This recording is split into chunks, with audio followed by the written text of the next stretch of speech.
Ayan mga karaos, good morning. Ayan, good morning, kamusta po tayo lahat? Ito, welcome back po muli dito sa aming channel and another day and another house improvement mo ngayong araw po ng Sabado. So mamaya magpipayroll tayo kasama yung tropa ngayong araw ng Sabado. Yan, ngayong araw ng October 4. So ito mga karaos, nandito tayo sa project natin sa phase 5. Bale ito, mag-update tayo rito. Mga ilang ano na lang po to, mga ilang araw na lang matatapos na natin. Tapos update din tayo sa mga ongoing project natin. Kaya ito mga karaw, samahan niyo po muli kami ngayong araw po ng Sabado. Enjoy watching po. Let's go. Tara. Okay, dito tayo sa phase 5. Nandito si Louie. Louie, good morning. Ayan, si client owner po, nagpadagdag po siya ng linya ng tubig para po dun sa may bandang back extension. Pero itong mga ginagawa namin na to, isa pansamantalang linya lang. So ibabaon na lang po muna namin yan sa lupa. Pwede tayong gumamit ng iba't ibang klase ng PVC pipe. Pero kung ano lang po yung abot kaya ni sir. So kung ano lang yung abot kaya niya kasi pansamantala. Kaya ito blue pipe lang muna yung gamit natin. So dito kasi wala pa pong renovation dito sa fencing, sa corner area, tsaka doon sa back extension wala pa po siya mga bakod. Pero kapag natapos po namin to, tapos nagpagawa uli siya, maaaring mabago po yung plano regarding sa mga water line. Ayan, bali itong dito padadagdagan ko na po ng nung pagapang na tubig. Pero kung magpapabubong si client dito, mababago rin po yung linya niyan. So sa ngayon, diretso po siya hanggang dito sa ground area. Ganun din po itong downspout, medyo bitin pa. Pag sa downspout naman po, kailangan yan, dapat may cut spacing. Kaso nga lang, wala naman pong renovation na ginawa rito. Tsaka malayo na siya sa mga storm drain. Ang gagawin na lang natin dito, isang diretso natin tapos i-elbow natin para hindi po mabugbog yung lupa. Tapos dito, yan pull out na lang po kami, linis na lang. Yan dito kami magpapagapang ng water line, yan dito. Yan dito banda. So madali na lang to. After ni Louie ngayong araw na to, dito babalik si Master Dindo. Siguro baka bukas. Or kung kasama niya si Kuya Philip. Yan, pwede na po sila mag-general cleaning dito. Paint retouching, application ng mga tile grout. Halos tapos na. Ito na po yung ginawa ni Louie rito. So ilang araw niya rin pong binuto. So yung stairs natin, gamit po itong 30 by 60 na tiles. Bali may combination to. So dito banda, makikita nyo, yan may stopper siya. Tapos dito plain. So combination po ito pagka binili. Tapos ito yung pinaka sidings natin. Sa sidings natin, yan pipinturahan pa nila Kuya Dindo to. Pakikinisin pa nila. Yan masilya. So ilan yan sa mga ginagawa namin dito. So si Louie lang muna yung nagtrabaho rito. After niya, magpapabalik po tayo ng mga tao. So yung mga tao na yun siguro 2 to 3 days magtatrabaho dito. Para linisin tong area na to, tanggalin yung alikabok, mag-retouch, tapos pabanguhin yung bahay. Pag mabango na yung bahay, malinis na, ready for turnover na natin. So bago naman natin turnover, pina-final shoot natin dito sa ating YouTube channel. Yan o. Unting-unti na lang po ito. Tapos ito, patatanggal din natin yung sticker nito. Yan o. Retouch, linis. Yan o. Okay na to. Unting-unti na lang talaga. Mas masarap na siyang umakyat. Mas masarap na siyang tapakan simula nung nagkaroon ng tiles. So maraming pwedeng ilagay dyan. Wood planks, tiles. Pero mas mura yung tiles kaysa sa wood planks. Tapos dito meron kami ikakabit.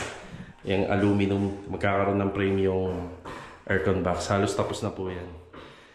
Kakabit na lang po natin.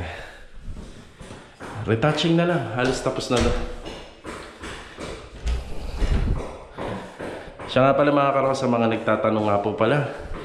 Yan, nagtatanong kung magkano po ang renovation cost nitong project natin. Tatanong ko muna kay client ha. Tatanong muna natin kung pwede natin i-reveal dito. Yan, kailangan respetuhin po natin yung kanilang mga desisyon, di ba? Mas masarap lang bumaba, naka-tiles na. Ang stopper nito nasa ano yata eh? Nasa 6 cm. Ayun, malapad yung stopper niya. Yeah. Si Louie.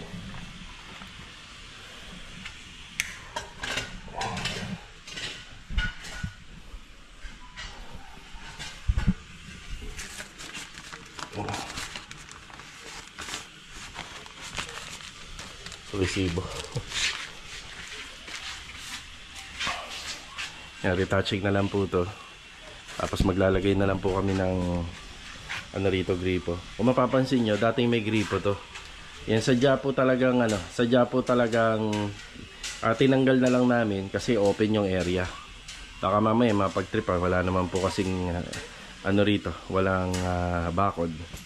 Tapos ito, nilagyan na lang namin ng tiles. Yan, lilinisin pa to. Yan, lilinisin pa natin. Yan. So mahirap din po kasi maglagay ng mga faucet sa open area. Make sure lang po talaga na mababantayan nyo na isasara nyo yung bulb.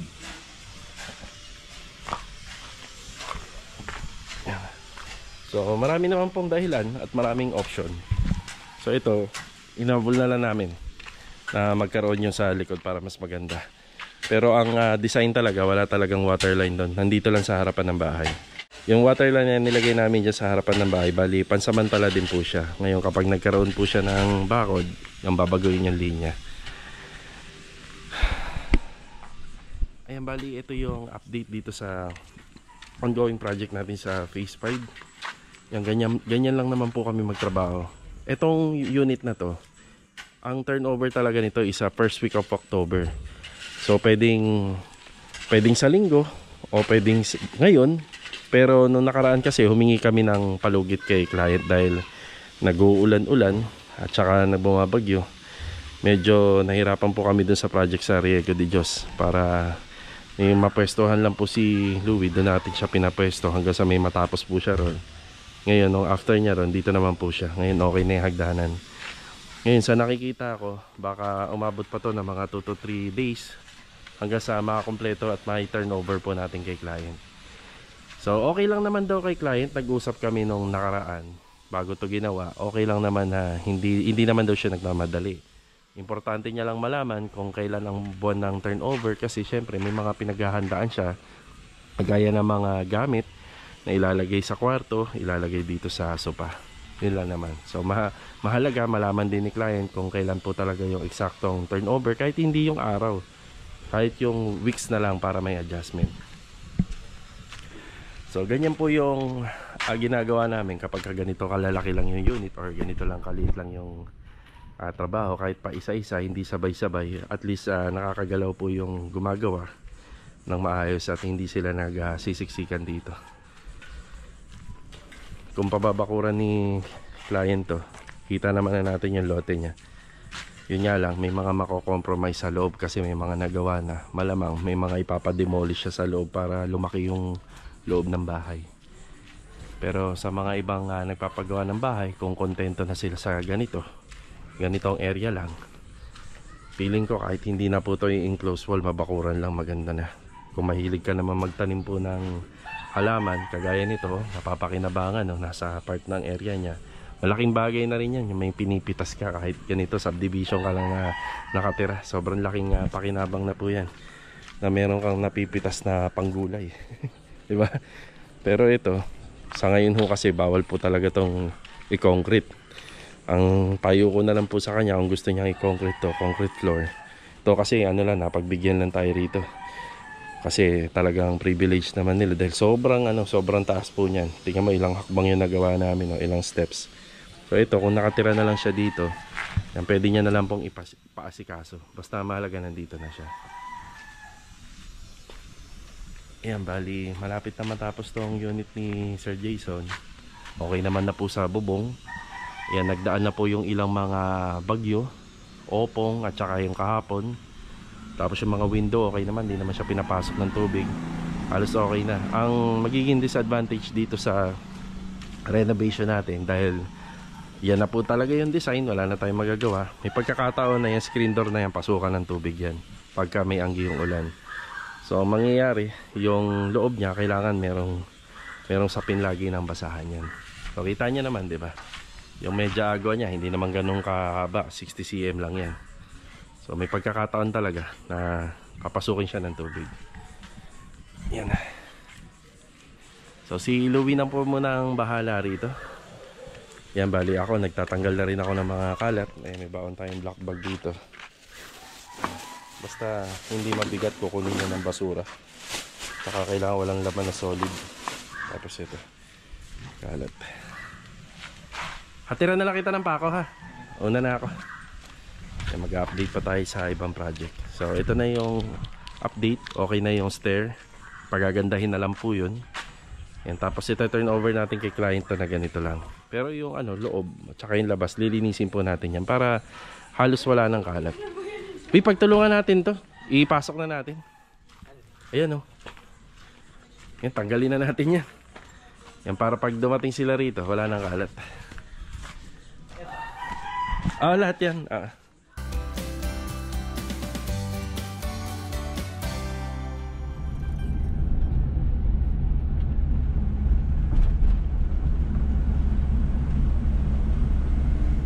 Okay, nandito naman tayo sa Phase 4. Yan, maganda yung weather dito, pero nag-pull out ako ng isang tao. Bali, yung dalawang veteranong maso natin ang narito, ang nakapwesto. Kahit dadalawa lang sila, kita nyo marami nagagawa. Ayan, dito ang usapan na lang po namin palagi is yung cleanliness. So ayan, panambak na po yan. So, pero pwede naman po kaming magtambak dahil wag lang lupa. Kasi pag lupa ho talaga, ang hirap po talagang linisin. Pero mga ganyan panambak, madali pong kunin niya ng hakot panambak ng howling. Gawa ng madali po nilang mapapala yan, paakyat dun sa dump truck. Ayan yung poste natin. Ganda ng poste. Gamit tong hollow board. Ayan si hollow board. Yan, dito ang ginamit namin kasi dito namin to tinesting sa unit na to. Pako lang po siya. Ayan pako lang. Pero kapag tinatanggal ang pako at binabalik ulit, hindi po siya madaling masira. Yan, napakaganda ho nito. Yung ginagamit ni Ricky. Ricky, good morning Ricky. Good morning boss. Okay, Kuya Richard, morning Kuya. Good morning. Malapit na sa katotohanan niyan Kuya. Ito, malapit-lapit na sa katotohanan. Ayan na. Tapos tingnan niyo si hollow board hanggang ngayon matibay pa rin. Ayan. Ayan. Ito yung buhos namin ganda, solid.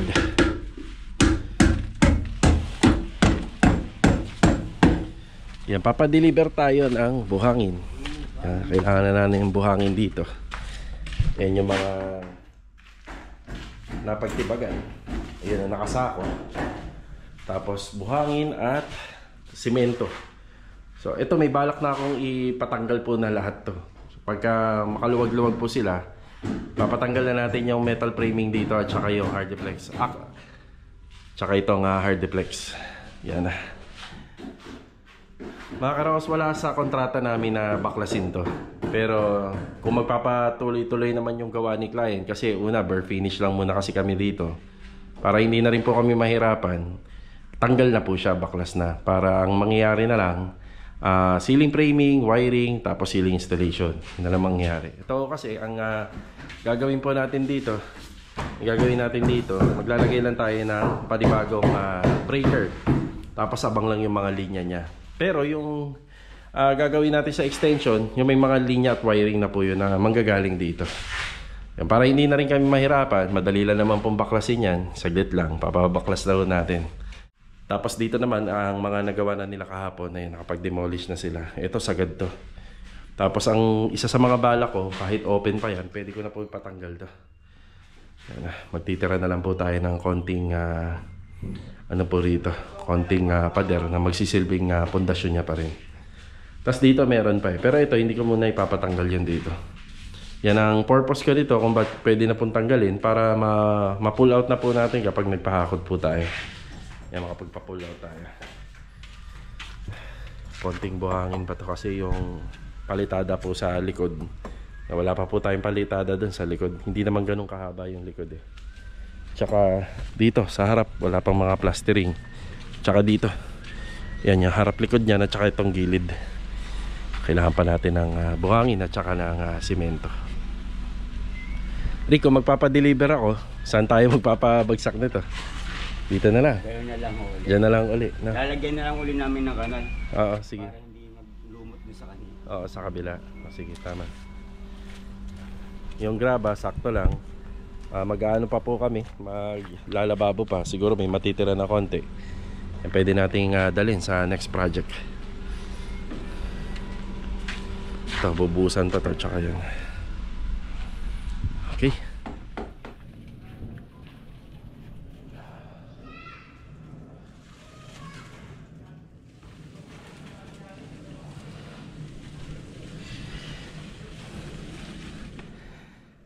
Rusty, grout yan grout. Yan, bali bago po natin na bubuhusan yung poste, yung may forma. Ang unang ginawa dyan is nilinis. Yan, medyo late na tayo rito kasi nandun tayo sa kanina nasa phase 5. Ang unang ginawa po dyan is nilinis po ng ating pressure washer. So tinubigan yung loob. Tapos ito, yung makikita nyo yun nandun sa balde, malabnaw na kinanaw na simento. Purong simento yun na medyo malabnaw. So bago tayo magbubuhos ng purong konkreto, yan, bali grout muna. Yan, palaging grout. Yan, good morning sa client owner natin dito. Nandito tayo sa Tansa Garden Villas Project.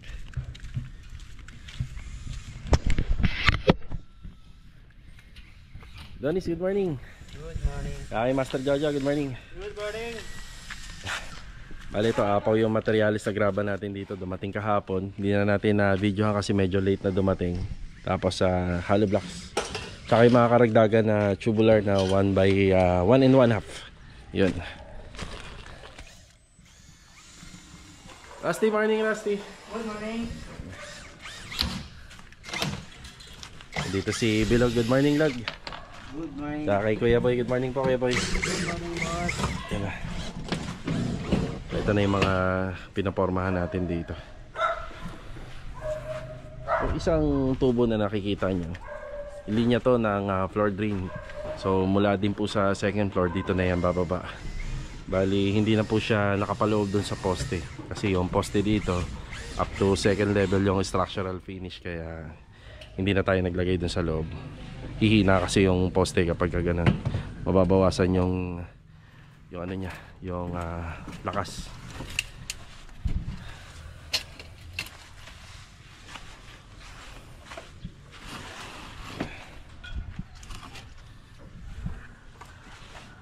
Tapos yung sa hakot pa ng back, bali nakapagano na tayo ng pang holding yung sa job order dito sa opisina.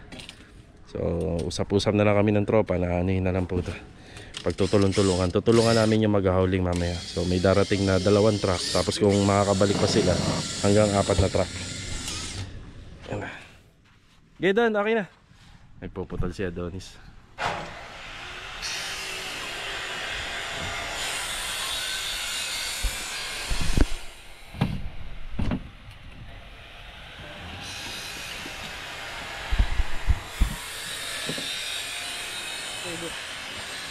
Yan, grout. Yan yung grout natin.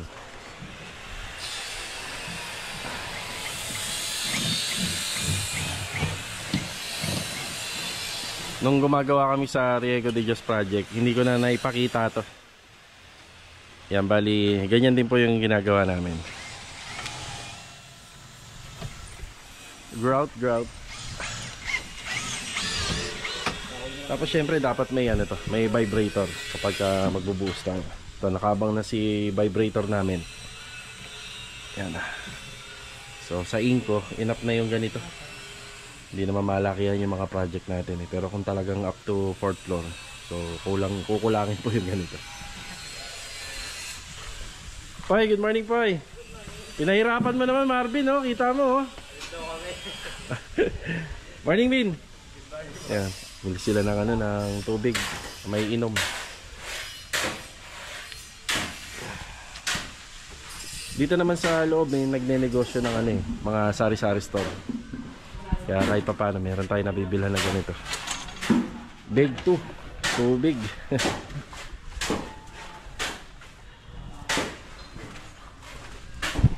Yan, nagdagdag tayo ng manpower dito kasi sakaling matutuloy yung hakot pa ng back. Pero sabi daw nila tuloy na tuloy daw.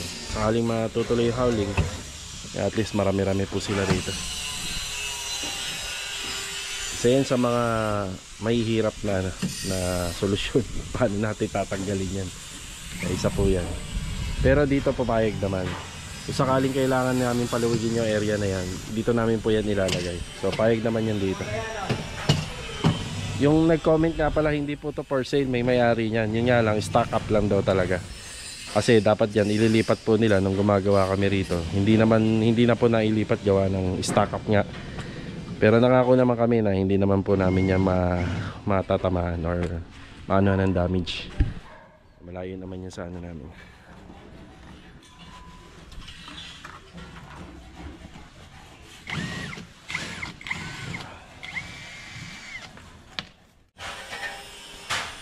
Level natin. Yan natin kung nasa hulog.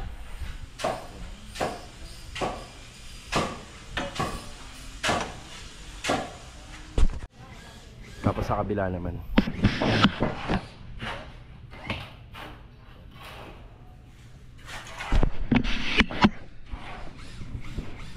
Kaya kung matatanong nyo, ang dimension nito, itong ginagawa namin, simula rito ano siya, 2.5.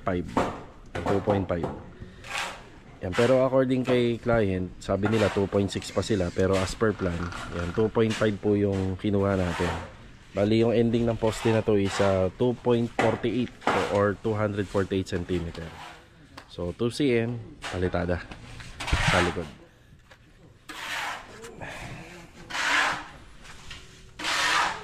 Hulog.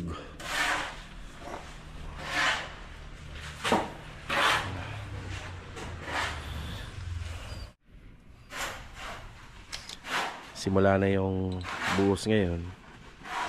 Kasi kapag binaklas na po yan, yung mga binaklas na forma rito, may ita-transfer natin dito. Yan.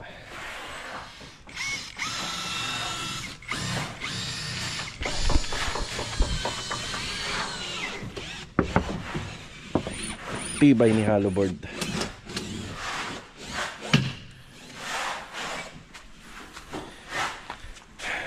Tapos nagtatanong pala si client sa atin.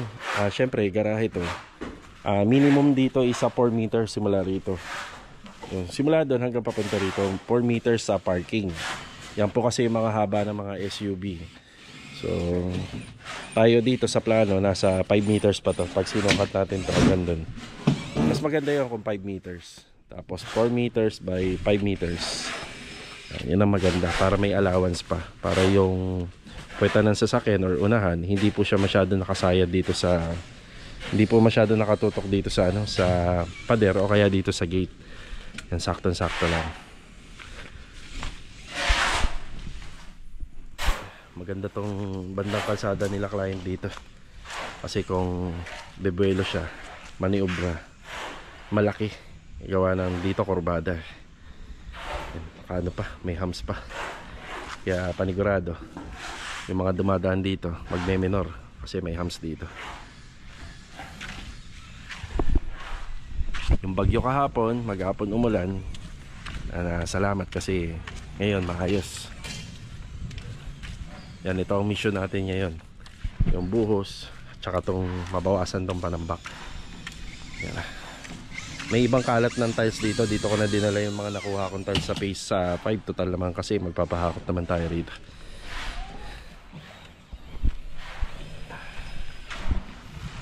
Yung buhos pala nito mga karos, ano na siya, kalahati na pala yan. Yan, kalahati. May mga nasimula na pala sila kanina, pero kita nyo sa kalahati. Pero ayan, nag-grout ulit sila syempre. Kailangan yan kasi per buhos grout tayo.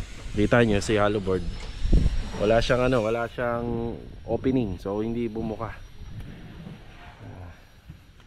Tibay. Tibay po si hollow board. Hindi man lang po bumuka.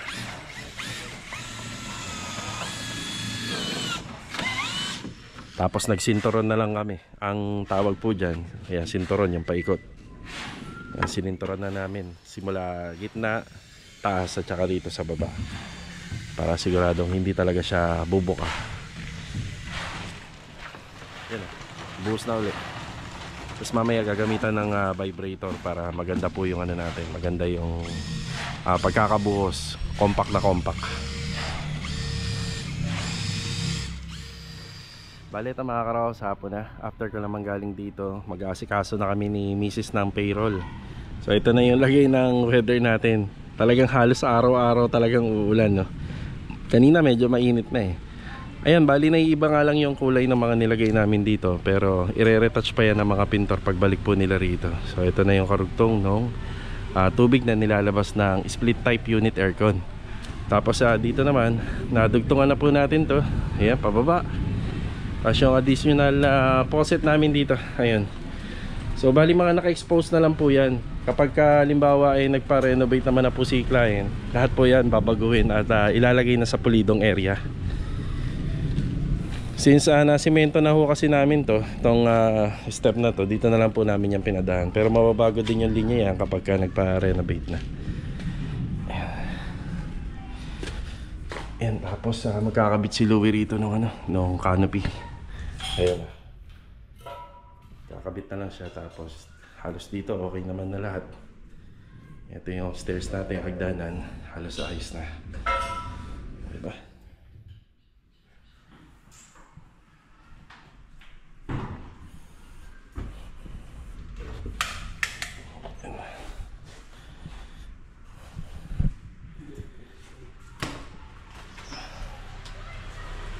May source na ng tubig dito. Sa basin, maglalagay na lang ng clean out si Louie. Ayan na yung si ulan na. Uulan na. Ulan na talaga. Pagagandahin na lang po ito. Halos okay na.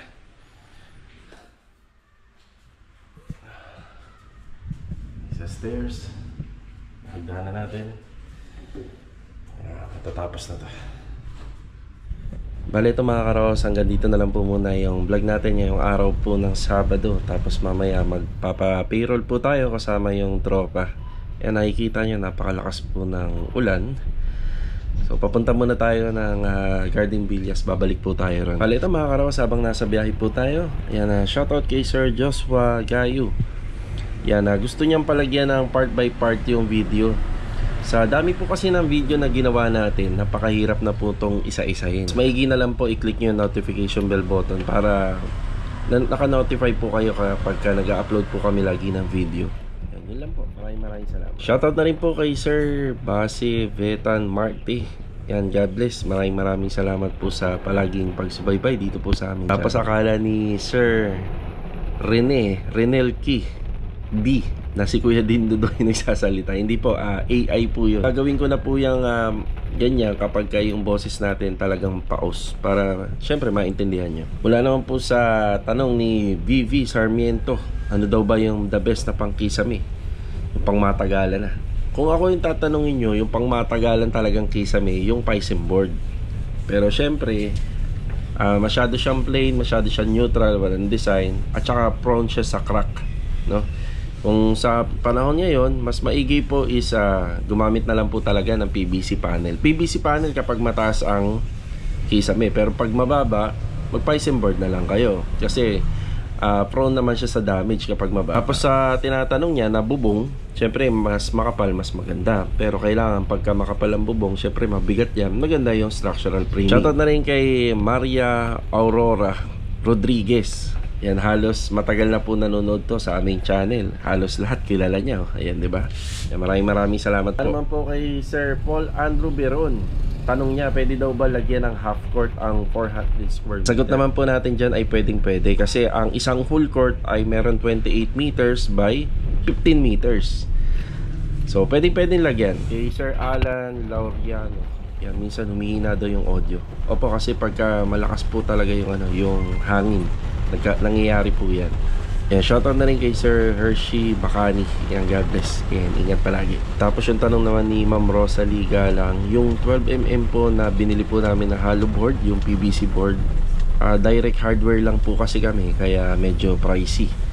Pero kung sa iba po, yung direct company talaga or supplier, malamang mura lang po to. Siguro mga nasa 1.2. Kami, ang bili namin dyan is 1,500 plus, yung 12mm. Bale, ito mga karos, nandito na tayo sa Garden Villas. Yan, bumalik tayo. Grabe, ang lakas ng ulan. Pero yung tropa, yan, trabaho pa rin po sila. Yan, nagpapahakot na rin po tayo ng panambak dyan. Bali, ito mga karos, maraming salamat din po uli sa pagbisita nyo ngayong araw po ng Sabado. See you on my next vlog. God bless po sa ating lahat. Ito, paalam po muna. Let's go. Tara.